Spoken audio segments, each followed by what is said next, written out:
semua, Assalamualaikum warahmatullahi wabarakatuh. Perkenalkan, saya Anggi Medisra Sukma dengan NIM 0503232167 dari kelas Perbankan Syariah 5A. Nah, sebelumnya di sini saya akan menjelaskan mengenai pelunasan dan penyelamatan aset pembiayaan pada perbankan syariah. Yuk simak video selanjutnya ya. Nah, sebelumnya kita perlu tahu nih, apa sih pelunasan pembiayaan itu? What? Jadi, pelunasan pembiayaan adalah nasabah membayar seluruh kewajiban pokok dan margin sesuai dengan akad yang telah ditentukan, bisa tepat waktu ataupun dipercepat. Bank syariah ini tidak mengenakan denda ataupun bunga, apalagi yang bertentangan dengan prinsip syariah. Nah, kalau penyelamatan pembiayaan itu ataupun restrukturisasi adalah upaya bank menangani pembiayaan bermasalah agar nasabah tetap menyelesaikan kewajibannya, terutama prospek usaha yang masih baik. Tujuannya yaitu agar pembiayaan ini yang tadinya tidak lancar menjadi lancar kembali sesuai dengan prinsip syariah. Nah, ada juga nih jenis-jenis pelunasan pembiayaan. Apa saja ya? Oh, yang pertama itu adalah pelunasan reguler, di mana sesuai jadwal jatuh tempo yang disepakati dalam akad, misalnya dalam jangka waktu 12 bulan. Maka nasabah akan membayarnya dalam bulan ke-12. Ada yang kedua yaitu pelunasan dipercepat, di mana nasabah melunasi sebelum jatuh tempo. Nah, bank ini memberikan potongan sebagai keringanan, tetapi ini bukan hak nasabah ya.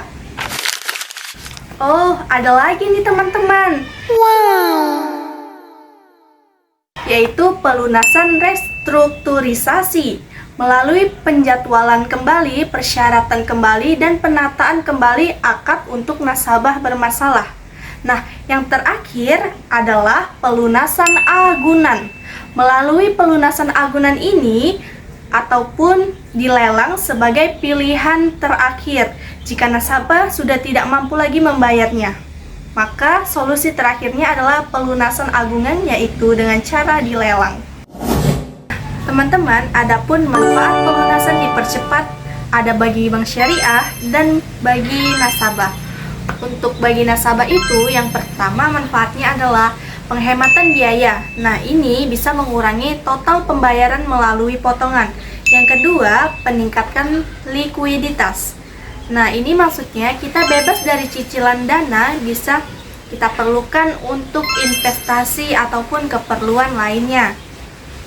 Untuk yang ketiga yaitu pengurangan beban utang. Ini kita bisa meningkatkan kondisi keuangan dan stabilitas keuangan.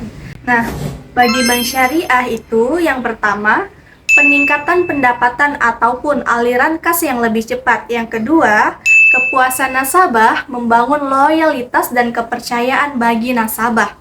Yang ketiga, mengurangi risiko, meminimalkan potensi pembiayaan yang bermasalah. Nah, adapun strategi penanganan pembiayaan bermasalah. Yang pertama itu pembinaan kredit bermasalah dengan cara mengidentifikasi masalahnya terlebih dahulu. Apakah ada risiko bisnis ataupun kecurangan.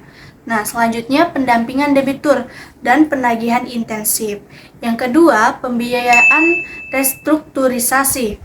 Upaya ini bank membantu nasabah yang prospek usahanya masih baik melalui rescheduling, reconditing, ataupun restructuring. Nah, yang terakhir ataupun yang ketiga, penyelesaian pembiayaan dengan cara solusinya yang terakhir adalah melalui musyawarah, mediasi, arbitrasi, pengadilan, ataupun lelang agunan. Nah, teman-teman, ada lagi nih detail restrukturisasi pembiayaan. Kira-kira apa saja ya? A few moments later. Nah, yang pertama itu ada penjadwalan kembali atau rescheduling, di mana perubahan jadwal pembayaran atau jangka waktu pembayarannya tanpa mengubah sisa kewajiban. Contohnya itu perpanjangan jangka waktu yang terdapat dalam akad murabahah. Nah, yang kedua itu ada persyaratan kembali atau reconditioning. Nah, ini maksudnya perubahan sebagian atau seluruh persyaratan pembayaran tanpa menambah sisa pokok kewajiban, meliputi perubahan jadwal, jumlah angsuran, jangka waktu, nisbah, ataupun pemberian potongan. Nah, yang ketiga itu ada penataan kembali atau restructuring.